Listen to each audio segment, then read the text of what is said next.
জাতীয় সাংবাদিক সংস্থা দৈনিক বিডি ক্রাইমস টাইমস ও দৈনিক সময়ের ডাক পত্রিকার পক্ষ হতে গরিব, দুঃখী, অসহায় ও পথচারীদের মাঝে ঈদ সামগ্রী বিতরণ। আফনান মামুন চৌধুরী, গাজীপুর জেলা প্রতিনিধি। জাতীয় সাংবাদিক সংস্থা ও দৈনিক বিডি ক্রাইম টাইমস পক্ষ থেকে গাজীপুর ভোগড়া বাইপাস গরিব, দুঃখী ও অসহায় মানুষের মাঝে ঈদ সামগ্রী বিতরণ করেন সাংবাদিক মোহাম্মদ গিয়াসউদ্দিন আহমেদ রানা, বিশেষ প্রতিনিধি দৈনিক বিডি ক্রাইম টাইমস ও দপ্তর সম্পাদক, জাতীয় সাংবাদিক সংস্থা।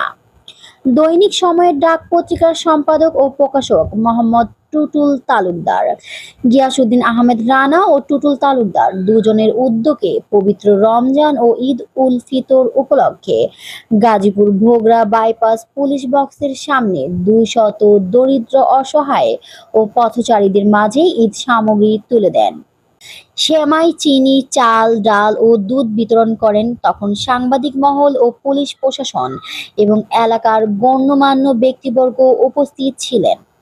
তারা বলেন, দুজন সাংবাদিক যে উদ্যোগ নিয়েছেন, সে উদ্যোগ যদি সারা বাংলাদেশের সাংবাদিক ও এলাকার গণ্যমান্য ব্যক্তিরা এই উদ্যোগ নেন, তাহলে হয়তো সারা দেশের ধনী গরিব একসাথে ঈদের খুশি ভাগ করে নিতে পারে।